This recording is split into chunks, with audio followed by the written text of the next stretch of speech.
Palabra y vida. Con el padre Manuel Horta, desde Sevilla.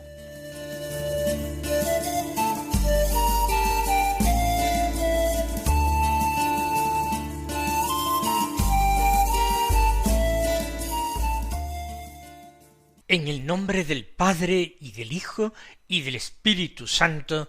Amén. Alabados sean Jesús y María. Muy buenos días, queridos amigos, oyentes de Radio María y seguidores del programa Palabra y Vida. Hoy es el sábado de la 17ª semana del tiempo ordinario. Este sábado es 5 de agosto. El sábado ya sabemos que es el día dedicado particularmente a la Virgen en nuestra semana. Pero es que este sábado es especial por distintos motivos. En primer lugar, porque es el primer sábado de mes. Y nosotros, desde el programa, siempre lo recordamos para que podamos practicar la comunión reparadora de los 5 primeros meses de mes, pedida por la Santísima Virgen a Santa Lucía de Fátima. Se lo pidió estando ella en Pontevedra. En segundo lugar, porque hoy se celebra una memoria de la Virgen. Litúrgicamente nosotros hablamos de la dedicación de la Basílica de Santa María la Mayor, que fue probablemente la primera iglesia dedicada a la Santísima Virgen María después del Concilio de Éfeso, que tuvo lugar en el año 431 y en el que se nombró a María y se declaró que era verdaderamente la Madre de Dios. Pues inmediatamente después del concilio, entre los años 432 y 440, es decir, en la primera mitad del siglo V, en Roma, en el monte Esquilino, se le construye y se le dedica a la Madre de Dios una basílica, que se llamaría pues la Basílica de Santa María la Mayor. Popularmente se habla de la Virgen de las Nieves, porque hay una bellísima tradición en que habla de una nevada en Roma un 5 de agosto, que evidentemente era un milagro milagroso.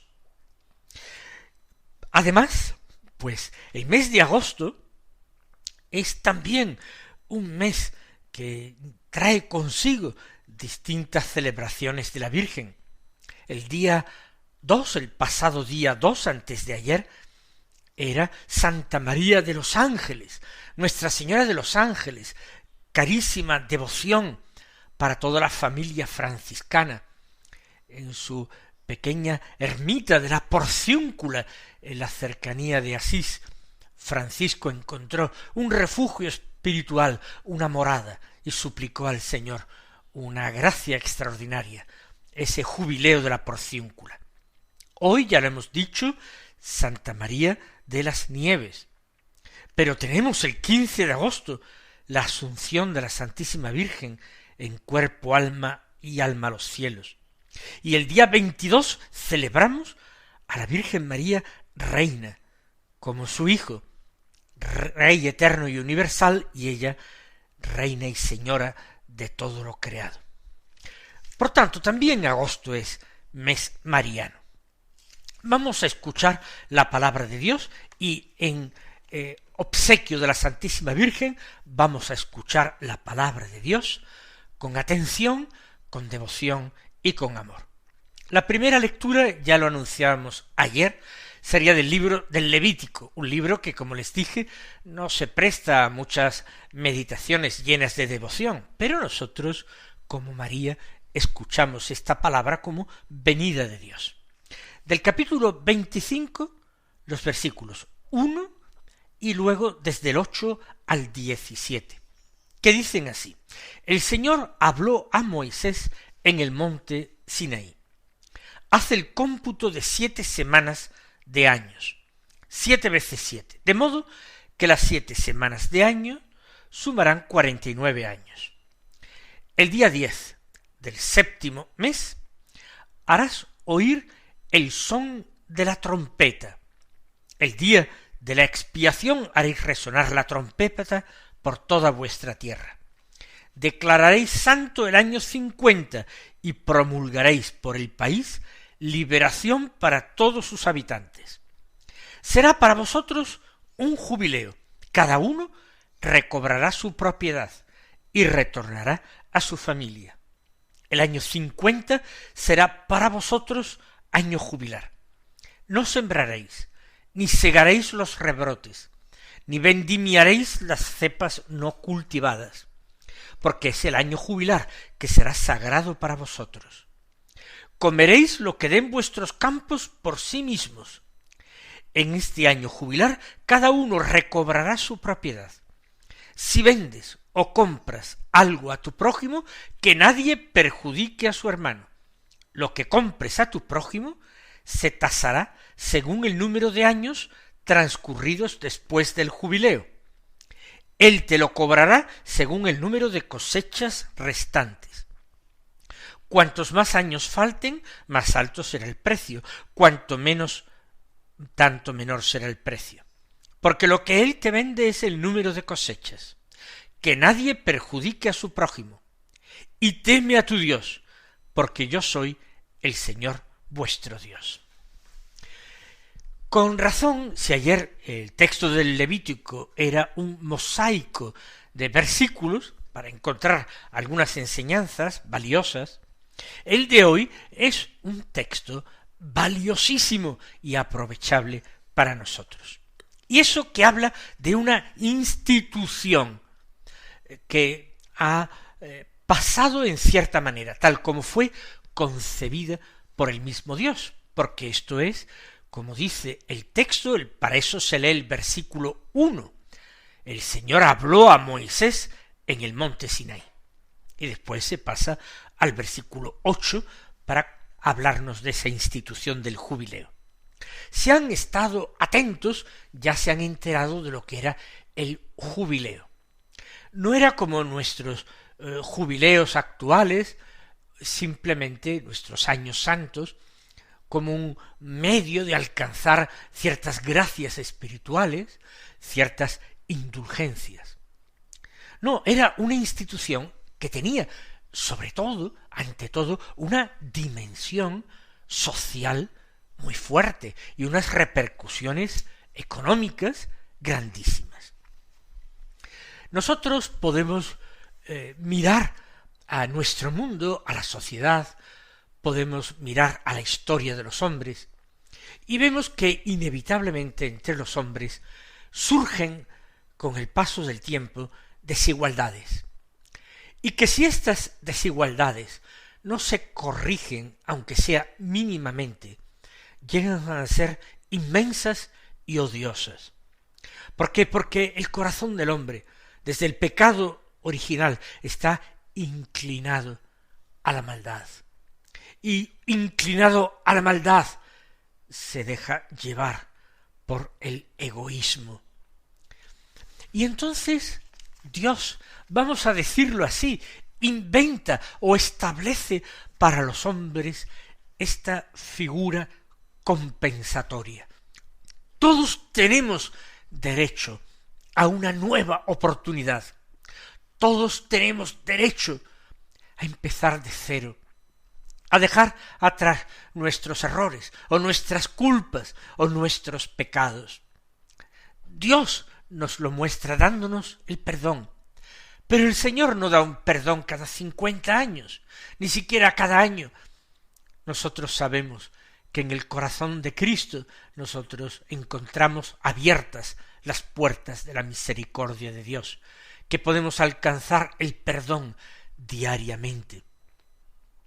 Pero que los hombres se perdonen entre ellos es mucho más difícil que Dios nos perdone a nosotros. Él que es infinitamente más ofendido que lo que podemos ser nosotros, Él, sin embargo, es mucho más pronto al perdón y mucho más generoso al concederlo. Por eso este invento de Dios del jubileo nos habla de cómo es el corazón de Dios. Era un jubileo que se otorgaba cada 50 años. Se dejaban pasar 7 semanas de años, 49 años. Y en el año 49 se proclamaba el jubileo al toque de trompetas por toda la tierra, para recordar a todos los hombres que al año siguiente era el jubileo. Y en ese jubileo se producía la liberación para todos los habitantes. Después de la conquista de la tierra prometida y del reparto de la tierra por tribus y por familias, cada familia, cada persona disponía de sus parcelas, de sus tierras. Ocurre que algunas personas, por culpa propia o por las circunstancias que fuera, para hacer dinero, terminaban vendiendo sus propiedades. De tal manera que al final algunos, quizás porque tenían más cabeza o habían tenido más suerte en la vida, por las razones que sea, llegaban a acumular muchísimas propiedades, mientras que otros no tenían nada. Pues bien, se establece que cada 50 años, cada individuo, cada familia recobra sus tierras, las tierras que originalmente había tenido, aunque las hubiera vendido, revertían a él. Esto puede ser algo que parezca injusto para quien ha comprado la tierra, pero en el fondo, al escuchar este texto del Levítico, nos vemos que en el fondo la tierra no se compra y se vende, es regalo de Dios. De alguna manera lo único que se hace es se alquila por el número de años en que la tierra puede ser fecunda, o como dice el texto, atendiendo al número de cosechas. Si la tierra se vende inmediatamente después del jubileo, habrá 50 cosechas que el comprador podrá beneficiarse de ellas, podrá conseguir. Por tanto, el precio de esa tierra ha de ser mayor. Mientras que si se vende la finca cuando queden solo 5 años para el jubileo, el precio habrá de ser mucho más pequeño, porque el comprador solo tiene derecho a quedársela durante 5 años y a obtener 5 cosechas. Como ven, es una solución ingeniosa para dar nuevas oportunidades a los hombres, a las familias. Se liberaba incluso a los esclavos, y el precio de los esclavos también dependía del número de años que pudieran servir a su dueño.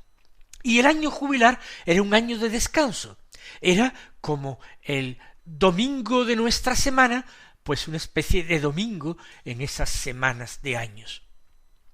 No se podía sembrar, ni segar, ni vendimiar. Se tenía que dejar la tierra en barbecho. La tierra también necesita descansar. ¿Qué es lo que se podría comer? Lo que los campos dieran sin cultivar. De los granos caídos en la última cosecha, pues algo brotaría de cereal. También las viñas, aun sin ser podadas, ni abonadas, ni cultivadas, pues también darían algunas uvas, quizás mucho menos, y los olivos también producirían su fruto, aunque no fueran cuidados ni podados. De eso, y de lo que se hubiera almacenado, se comería ese año jubilar, pero se descansaría la tierra, se dejaría en barbecho. Vamos nosotros a tomar conciencia de que tenemos también un deber de misericordia para con nuestro prójimo, y que no tenemos que esperar a que pasen 50 años, que la limosna, que la ayuda, por mínima que sea a nuestro prójimo, por amor de Dios, fiados en la palabra de Jesús, bienaventurados los misericordiosos, porque ellos alcanzarán misericordia, que esa misericordia, que esa limosna será tenida en cuenta siempre y expiará muchísimos de nuestros propios pecados.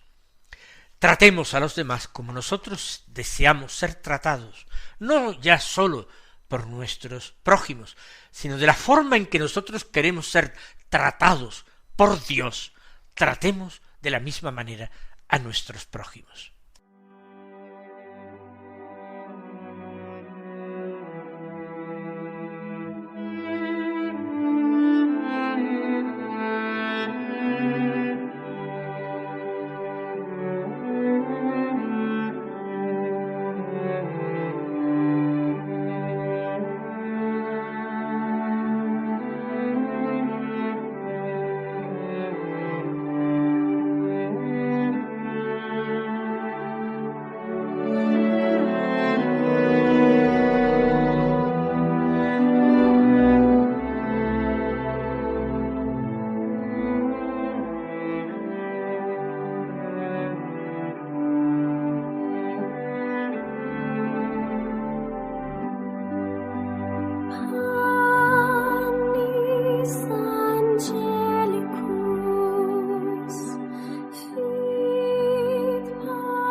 Escuchemos ahora el Santo Evangelio de San Mateo, capítulo 14, los versículos 1 al 12, que dicen así: En aquel tiempo oyó el tetrarca Herodes lo que se contaba de Jesús y dijo a sus cortesanos: Ese es Juan el Bautista que ha resucitado de entre los muertos, y por eso las fuerzas milagrosas actúan en él.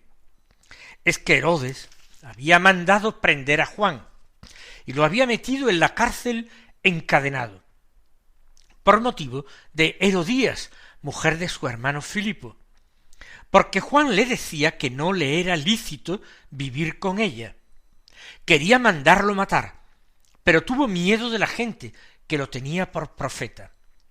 El día del cumpleaños de Herodes, la hija de Herodías danzó delante de todos, y le gustó tanto a Herodes que juró darle lo que pidiera. Ella, instigada por su madre, le dijo: Dame ahora mismo en una bandeja la cabeza de Juan el Bautista.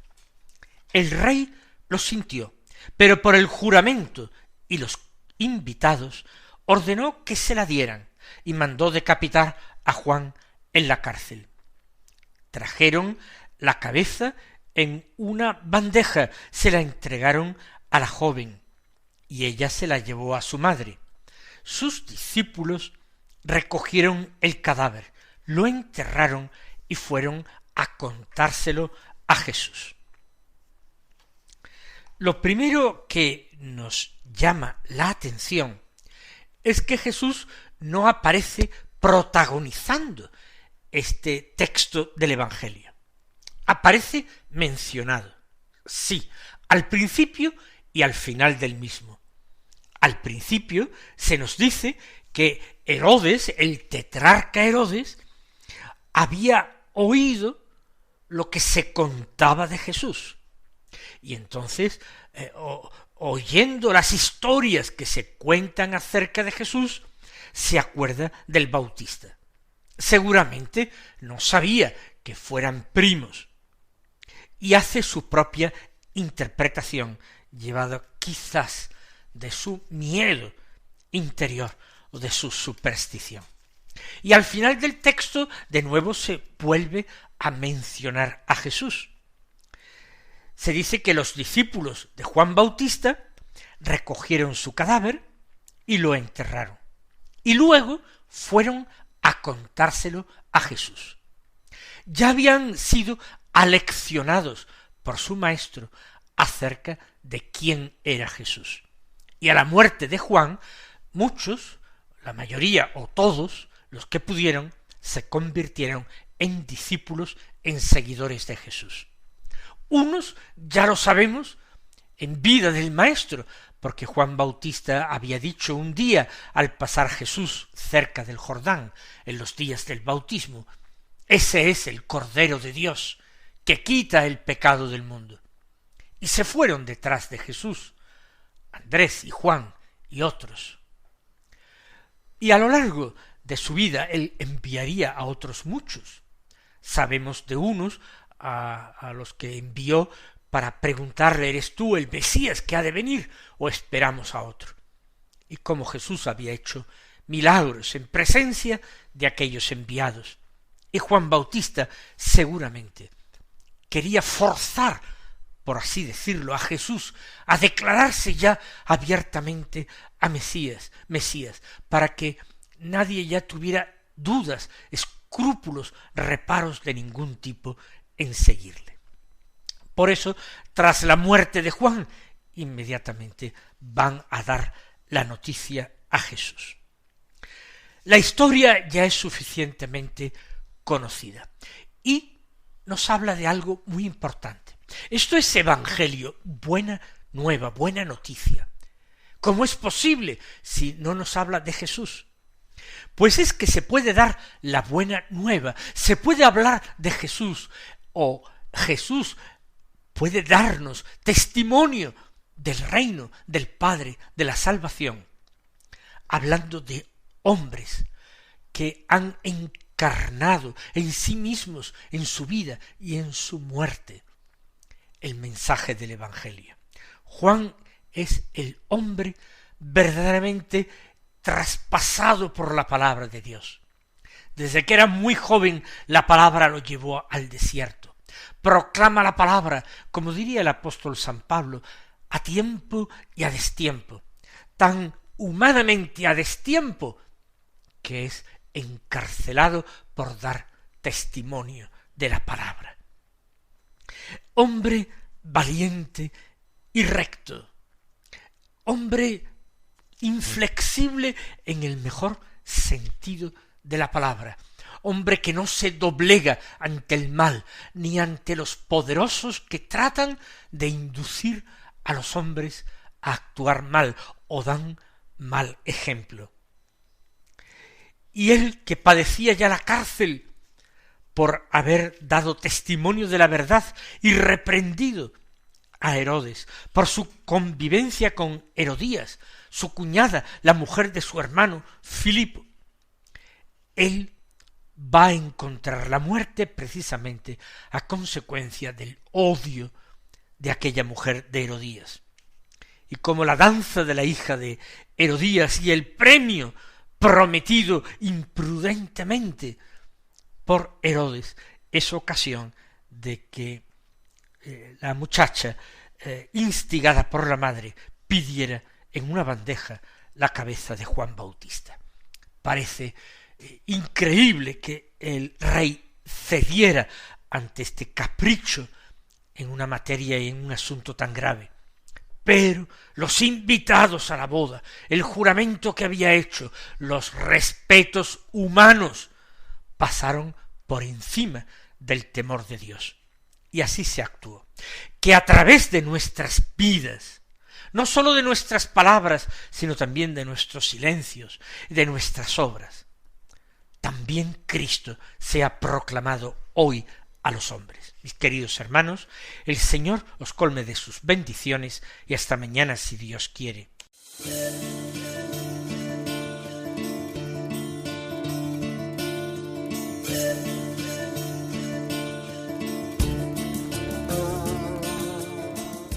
Han escuchado en Radio María Palabra y Vida, un programa que dirige el Padre Manuel Horta.